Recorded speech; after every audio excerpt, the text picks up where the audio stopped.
In this video, we will study about the next cyclic process in plant is C4 cycle. C4 cycle. This C4 cycle is also known as Hatch and slack pathway. Hatch and slack pathway. The name is on the basis of the name of scientist who discovered this cycle in different plants. Now, this Hatch and slack pathway is also known as C4 cycle. Why? The first stable compound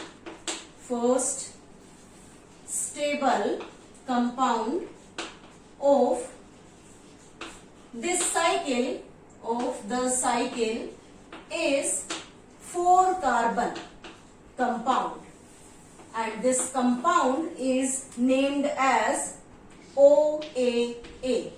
OAA stands for oxaloacetic acid. As we have discussed in the last video that the photorespiratory activities in certain plants are the wasteful processes. So in this C4 plant, the photorespiration not takes place. Why the photorespiration not takes place here? The reason is that these plants have several adaptations so that the photorespiratory activity is not taking place. Now, what are the adaptations of the C4 plant so that they cannot perform the photosynthetic activity? Photorespiratory activity, sorry. This adaptation have the two category. One is dimorphic chloroplast.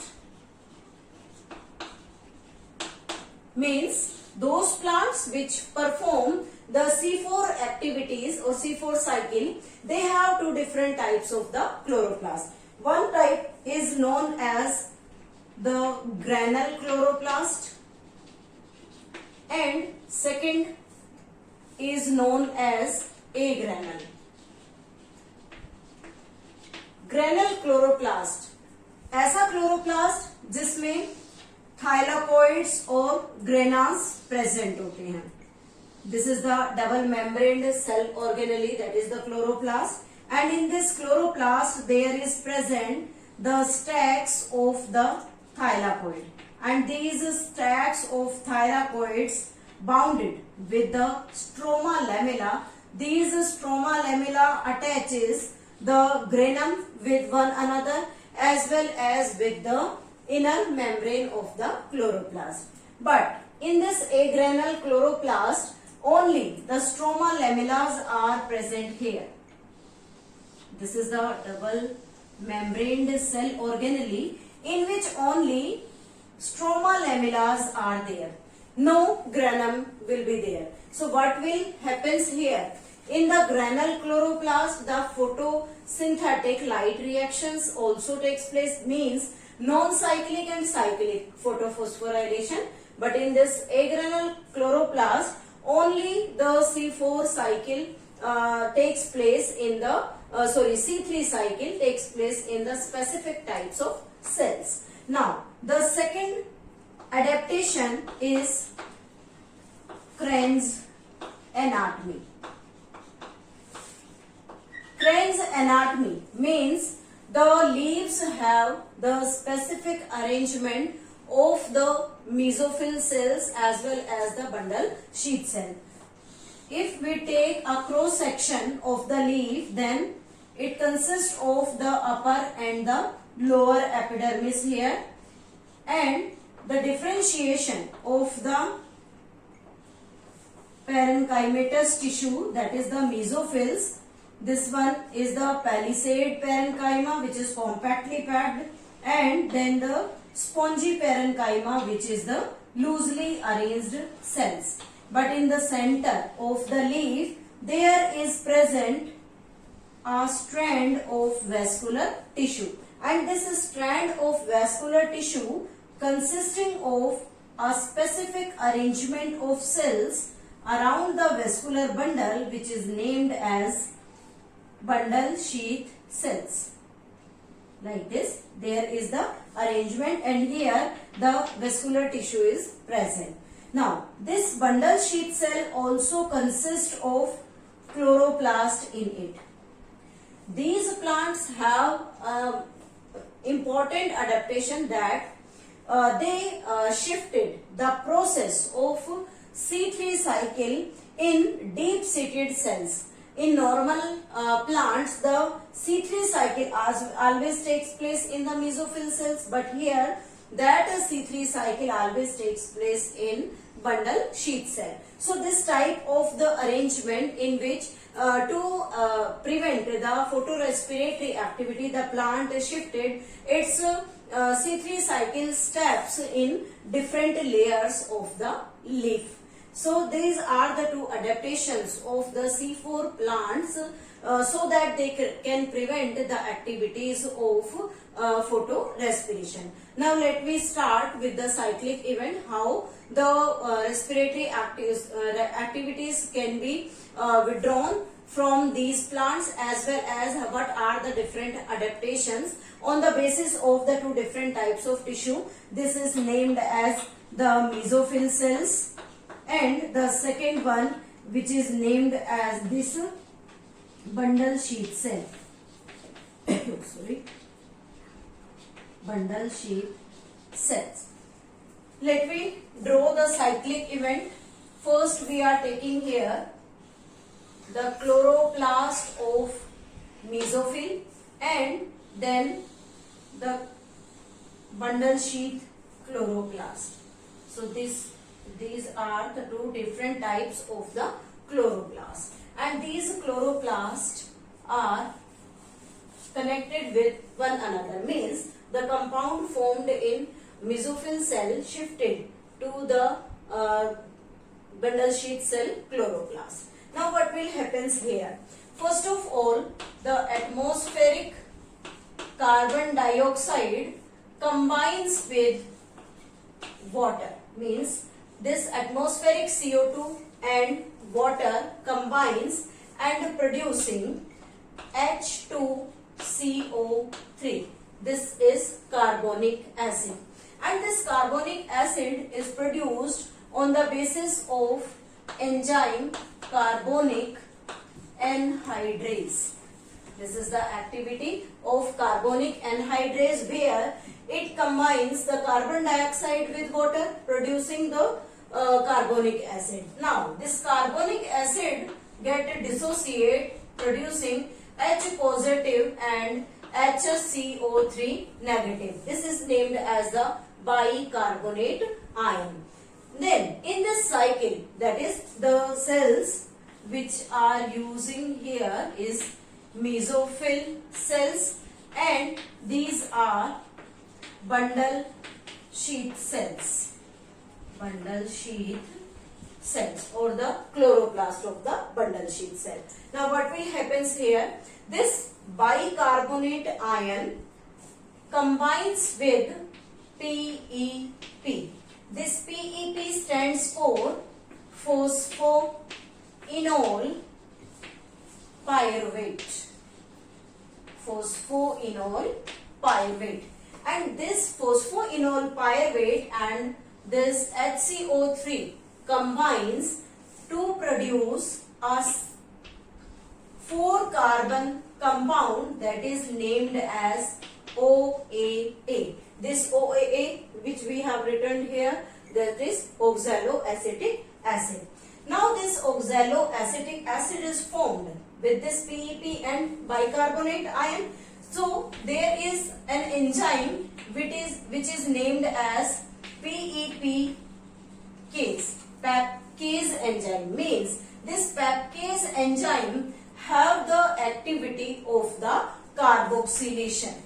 There is carboxylation activity, so that it can fix carbon dioxide in the mesophyll cells. After that, this OAA transformed into certain different kinds of product which is named as malic acid or maybe aspartic acid to products of same 4 carbon can be produced here. Then these products shifted to the bundle sheath cell. Now again here is the C4 compound, or you can say the 4 carbon compound present here or diffuses from the mesophyll cells into the bundle sheath cell. Then this C4 compound undergo decarboxylation. And during this decarboxylation, it will release carbon dioxide molecule. And this carbon dioxide molecule enters into the C3 cycle here. This is named as the C3 cycle. So we can say that in the C4 plants or the plant which have the C4 cycle, their C3 cycle shifted into the bundle sheath chloroplast. Then the carbon dioxide released from this decarboxylation of C4 compound enters into the C3 cycle for carboxylation with the help of enzyme Rubisco. And here the part of the Rubisco is carboxylase.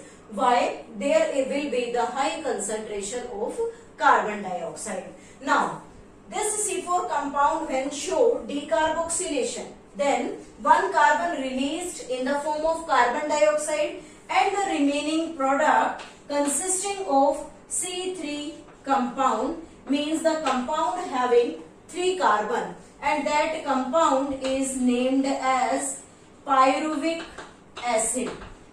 This pyruvic acid diffuses into the mesophyll cells and the pyruvic acid enters here. Now what will happen? This pyruvic acid again changes into PEP, phosphoenol pyruvate, but with the utilization of ATP to produce AMP. Means from one ATP molecule there will be the release of AMP and the remaining 2 inorganic phosphate is used by this pyruvic acid to produce phosphoenol pyruvate.